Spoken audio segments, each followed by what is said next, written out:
আরে ভাই রে ভাই, সন্ধ্যা হলেই মনটা শুধু খাই খাই করে। তাই সেদিন চলে গেছিলাম পানিহাটির মেলা। আরে বাবা, বর তো কিছুতেই যেতে চাইছিল না। যাই হোক, অনেক টেনে টুনে বরকে নিয়ে গেলাম মেলাতে।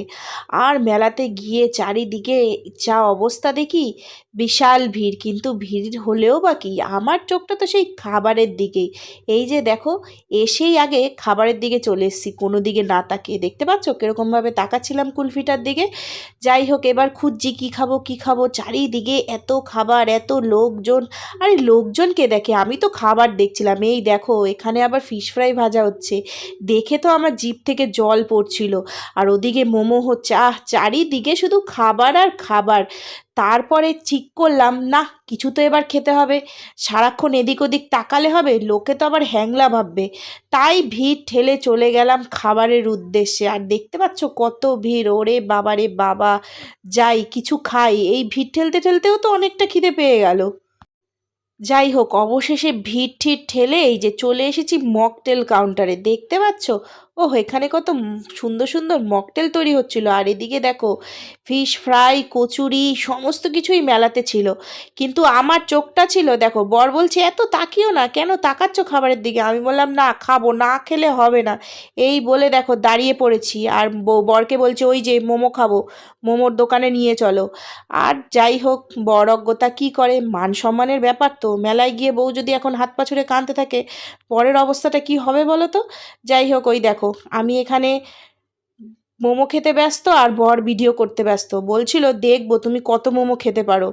যাই হোক, গরম গরম মোমোর ধোয়া দেখে মনটা তো বেশ ভালো লাগছিল। আর ভাইকে বলছিলাম, আরে ভাই তাড়াতাড়ি দাও মোমোটা, এত দেরি করছো কেন?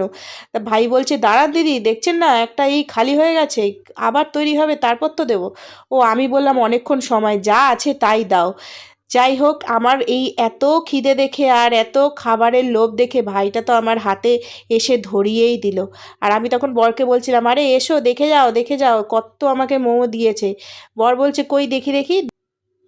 তখন পাশ থেকে ভাইটা আমাকে একটা টিস্যু ধরিয়ে দিল, বললো দিদি এটার উপর রেখে খাও, তোমার যা খিদে দেখছি কী যে করবে তার নেই ঠিক। যাই হোক, বর দেখো না ছবি নিতেই ব্যস্ত। আমি বললাম, আরে দূর বাবা, ছবি কে নেয়, আগে খাই তো। তো বলে একটা মোমো যেই না তুলতে যাও, বর বললো দাঁড়াও দাঁড়াও, আগে একটু ভিডিওটা দেখিয়ে নিই। আমি বললাম কাছে এসো, নাহলে কী করে দেখাবে। এই দেখো, আমি তো বর কাছে আসার আগেই দেখো ভেঙে ফেলেছি, মানে মোমোটাকে ভেঙে ফেলেছি।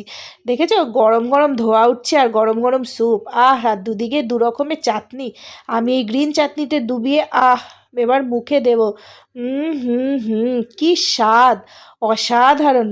এরম শীতের ঠান্ডার ওয়েদারে আর এরম গরম গরম মোমো আর মোমোর স্যুপ, হা, মনটা যেন জুড়িয়ে গেল। বরকে বললাম, এই দেখো কি সুন্দর মোমো স্যুপ দিয়েছে, দারুণ খেতে হবে। বলে একটা চামচ নিয়ে মুখে আমি দিয়ে দিলাম। তবে আমার তো অত বড় মুখ, ওইটুকু চামচের থোড়ই হয়। তাও যাই হোক, অজ্ঞতা, ওইটুকু চামচ দিয়েই খেতে হবে। এই বলে কোনো দিকে না তাকিয়ে গপা গপ মোমোতে আমি মন দিলাম। আর বললাম, দারুণ দারুণ। তারপরে আবার একটা যেই মোমো নিতে গেলাম, বর অমনি ক্যামেরাটা অন করে দিল। আমি বললাম, আরে বাবা শান্তিতে খেতে তো দাও। এই মানুষটা তো শান্তিতে খেতে দিচ্ছে না, এ শুধু আছে ক্যামেরা করছে, দেখো দেখাচ্ছে যে আমার বউ কত খায় দেখো। আসলে তোমরা চেহারা দেখলেই বুঝতে পারবে আমি কত খেতে পারি। যাই হোক, এই দেখো, মোমো মুখে দিয়ে আবার স্যুপটা মুখে দিয়ে দিলাম। কি স্বাদ, অসাধারণ। আর সত্যি কথা বলতে মোমোটা কি ছিল কিন্তু দারুণ। 5 পিস মোমো ছিল আর দাম পড়েছিল 50 টাকা। চিকেন মোমো ছিল, সঙ্গে স্যুপ ছিল, দু রকমের চাটনি ছিল। অসাধারণ। পানিহাটির মেলায় এই মোমোটা খেয়েছি, খুব খুব ভালো লেগেছে। আর এইদিকে দেখো, এরাও আমার মতো মোমো লাভার। তারপরে দেখলাম বর চলে গেল ওই ধোঁয়া উঠছে দেখে। আরে বাবা, কি সুন্দর পান কাউন্টার, এত সুন্দর পান কাউন্টার দেখে মনটা তো বেশ ভালো হয়ে গেল। তো বরকে বললাম, আরে বাবা পান কাউন্টারে কেন নিয়ে এসছো, আরও কিছু তো খাবো। বলে আমি তাড়াতাড়ি করে চলে গেলাম। পাশে একটা কাকু দেখো এখানে পাঁপড় ভাজছিল, আর পাঁপড় দেখেই তো আমার জিভে জল চলে এলো। আর পাঁপড় ভাজা দেখলেই কি মনে পড়ে বলো তো, সেই রথের মেলা আর পাঁপড় ভাজা, তাই না? কিন্তু না, এটা তো রথের মেলা না, এটা তো পানিহাটি উৎসব, শীতের মেলা, মানে শীতকালের মেলা। যাই হোক, কাকুর থেকে একটা 10 টাকা দিয়ে পাঁপড় কিনে মুখে ঢুকিয়ে দিয়ে কামড় দিয়ে জাস্ট অসাধারণ। এই ভাইটা না মাঝখান থেকে চলে এসেছিলো, আসলে আমার পাঁপড় ভাজা খাওয়া দেখে সে হয়তো নিজেকে আর ধরে রাখতে পারেনি। যাই হোক, সে আবার চলে গেল। এবার আমি ভেঙে ভেঙে পাঁপড় খাই। এরপর চলে গিয়েছিলাম ফিশ ফ্রাইয়ের কাউন্টারে। দেখো, আমার বর লুকিয়ে লুকিয়ে ভিডিও তুলছে, আর আমি দেখো চাইছি, দিচ্ছে না। আসলে এত ভিড় তো দোকানে। আরে বাবা, তোমার কি আবার এই দিদিকে পছন্দ হলো নাকি? আরে বাবা এদিকে এসো, তুমি তো দেখি এই দিদির দিকেই ভিডিও করে যাচ্ছে। আরে বাবা আমাকে একটু ভিডিও করো, দেখেছো আমার বরটার অবস্থা। যাই হোক অজ্ঞতা ফোনটা আমিই নিয়ে নিলাম, কারণ নাহলে আমার বর এদিকে ওদিকের ভিডিও তুলে আনছিল। যাই হোক দেখো এখানে দিদিটা ফিশ ফ্রাই ভাজছিল। এখানে ফিশ ফ্রাইয়ের দাম রয়েছে দেখো, ফিশ ফিঙ্গার 4 পিস 100 টাকা, ফিশ ফ্রাই 60 টাকা। তবে 60 টাকার ফিশ ফ্রাইও ছিল, 100 টাকার ফিশ ফ্রাইও ছিল, 120 টাকার ফিশ ফ্রাইও ছিল। তো আমি এখান থেকে নিয়ে নিয়েছিলাম 120 টাকার ডায়মন্ড ফিশ ফ্রাই। দাদা বলছিল, মানে এই দোকানের যে দাদা সে বলছিল এই ফিশ ফ্রাইটা নাকি অরিজিনাল ভেটকি দিয়ে, আর ওইগুলো হচ্ছে বাসা দিয়ে। তো দেখতেই পাচ্ছ প্রচুর ভিড় দোকানটায়। যাই হোক এক দাদা তো রেগে গিয়েছিল তাদের জিনিস দিতে এত দেরি হচ্ছিল বলে। এবার দেখো আমার ফিশ ফ্রাই দেওয়ার পালা। ওফ দেখেছো জাস্ট অসাধারণ, আর ফিশের সঙ্গে এই কাসুন্দির কম্বিনেশনটা দারুণ। আর ফিশ ফ্রাই পেয়ে আমার মুখের হাসিটা জাস্ট দেখো, ওফ কি বড় বড় হাসি, বড় বড় দাঁতে বড় বড় হাসি। যাই হোক দেখো ফিশ ফ্রাইটা বর একদম ক্লোজ করে তোমাদেরকে দেখাচ্ছি। এবার আমি একটু ভেঙে দেখাবো ফিশ ফ্রাইটার ফিশটা কীরকম, ভিতরে কোটিংটা কীরকম। দেখো আমি ভেঙে ফেলেছি ফিশ ফ্রাইটা, আর ভাঙার সঙ্গে সঙ্গেই গরম গরম ধোয়া বেরোলো। ওফ আমার তো সহ্য হচ্ছিল না, কিন্তু যাই হোক তোমাদেরকে দেখাতে হবে।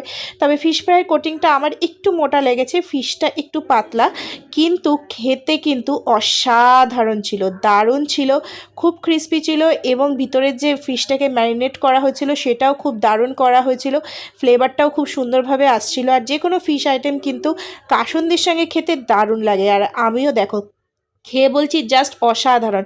এরপর বরকে বললাম এদিকে নিয়ে এসো একটু ভালোভাবে খাওয়া যাক। তারপরে আমি একটু ফিশ ফ্রাই ভেঙে নিলাম, নিয়ে কাসুন্দিতে ডুবিয়ে এরপর কি করছি দেখো, পেঁয়াজ আর একটা শশা। ওফ ও এই বাইটটা না নিলে হয়তো আমার খাওয়াটাই অসম্পূর্ণ থেকে যাবে। ও দেখেছো মুখে কিভাবে আমি পুড়ে দিলাম, জাস্ট দারুণ, আর এত করকরে ছিল, দারুণ ছিল খেতে। তো আমি বারবার তোমাদেরকে দেখানোর চেষ্টা করছিলাম যে ফিশ কীরকম, তবে ফিশটা খারাপ ছিল না, একদম ফ্রেশ ছিল, দারুণ ছিল, আমার তো খুবই ভালো লেগেছিলো। আর আমি ফিশ ফ্রাই খেতে খুবই ভালোবাসি, গপ গপ করে খেয়ে যাচ্ছি, দেখতেই পাচ্ছ কোনো দিকে তাকাচ্ছি না। একজন আমার প্লেটের দিকে তাকাচ্ছিল কিন্তু আমি আর তাকাইনি। যাই হোক খাওয়া দাওয়া তো হলো, এবার বর বলছে বাড়ি চলো বাড়ি চলো, আর কত খাবে। যাই হোক আমি ততক্ষণ বাড়ি যাই, তোমরা চ্যানেলটাকে সাবস্ক্রাইব করে দাও এবং লাইক করে দাও। টাটা।